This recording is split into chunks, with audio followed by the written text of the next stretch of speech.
Wanaume, ngoja leo niwaambie kitu kimoja. Kama mwanamke wako aliwahi kukupeleka wewe polisi, aliwahi kukupeleka wewe ustawi wa jamii, aliwahi kukupeleka wewe mahakamani, kaa ukijua kwamba huyo mwanamke anakutazama wewe kama adui yake. Sijui kama unanielewa. Ikifika kipindi mwanamke akaamua kukupeleka wewe kwenye sehemu za kisheria, huwa hakupeleki wewe kama mumewe tena, bali huwa anakupeleka wewe kama adui yake. Kwa hiyo hata kama mliwahi kufika huko, lakini mlisuluhisha migogoro yenu na sasa hivi mnaendelea kuishi, usije ukasahau kwamba nyinyi ni marafiki usoni, lakini mioyoni mwenu ninyi ni maadui. Yaani mwanamke wako kikijitokeza kitu kingine siku nyingine, hata hofia kukupeleka wewe mahakamani, kwa sababu tayari alishajifunza kukutazama wewe kama adui. Na kama wewe na huyo mwanamke mlishindwa kuelewana na mkaishia hapo, baada ya hiyo migogoro ya mahakamani na wapi mkaachana, na sasa hivi yeye ndio amebaki na watoto, kaka yangu, usije ukategemea hao watoto kuwa na upendo na wewe. Labda wajifunze wao wenyewe, lakini huyo mwanamke hatawafundisha watoto kukupenda wewe. Sijui kama unanielewa. Hata ungeprovide kwa kiwango gani kwa hao watoto, utakuwa ni useless tu. Hata ungepambana kwa namna gani kuwafanya hao watoto waione thamani yako, lakini kama wanalelewa na adui yako, kaa ukijua kwamba watoto hao hawatokuona wewe ni wa thamani kwao. Yaani huyo mzazi mwenzio ambaye alikupeleka mahakamani, mzazi mwenzio ambaye alikupeleka ustawi wa jamii, mzazi mwenzio ambaye alikupeleka polisi, na mwingine mpaka leo anafanya hivyo. Yaani sio kwamba hiyo historia ilishaishia huko, mpaka leo hii bado huwa anafanya hivyo vitendo. Kukupeleka we polisi ni mara kwa mara, mahakamani ni mara kwa mara, ustawi wa jamii ni mara kwa mara. Kaa ukijua kwamba hao watoto labda wajifunze kukupenda wao wenyewe, lakini yeye anavyokutazama kama adui yake, sahau kwamba atawafanya watoto wako wakupende wewe. Hilo swala sahau kabisa. Sijui kama unanielewa. Mwanamke yeyote ambaye anampenda mwanaume hawezi kumpeleka mwanaume wake kwenye sehemu za kisheria.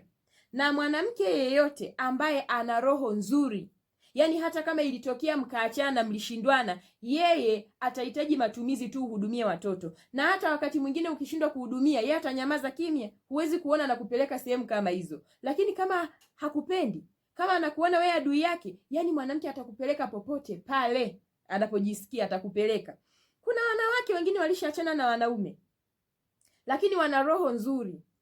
Yani wao wanaangalia tu maisha yao, wewe uhudumie usihudumie utajua wewe. Yeye hana muda wa kukupeleka mahakamani, hana muda wa kukupeleka sijui wapi, hana muda wa kukupeleka wewe ustawi wa jamii, anaishi tu maisha yake. Huyo mwanamke anaweza akawafundisha watoto wako kukutazama wewe kwenye namna nzuri, kwa sababu yeye sio mtu ambaye anakutazama wewe kama adui yake. Kitendo kinachoashiria mwanamke anakutazama wewe kama adui yake ni kuanza kukuburuza kwenye sehemu za kisheria, kukupeleka huku, kukupeleka huku, kukupeleka kule. Yaani anakukomesha, anaonyesha kabisa bado ana hasira na wewe. Hajaachilia kile kilichotokea kati yenu. Ndio maana mpaka leo hii bado ana kiu ya kukupeleka wewe polisi, mahakamani. Yaani anaamua tu kukusumbua. Na hao watoto wako hao atawatumia kama silaha dhidi yako. Na ndiyo maana mpaka leo anang'ang'ania kukaa nao, ili awe anaenda polisi kushtaki usipompa huduma, ili awe anaenda ustawi wa jamii, ili awe anaenda mahakamani. Anawatumia kama silaha. Sio kwamba anabaki na watoto wako kwa sababu anawapenda. Anabaki na watoto ili awatumie kama silaha ya kukuumiza wewe. Sijui kama unanielewa. Mwanamke mwenye roho safi huwa hana huu muda. Yaani 100% utakuta huyo mwanamke watoto labda watakuja kukuchukia kwa namna ambavyo waliona ulikuwa hauperform kwenye maisha yao kwa namna yoyote.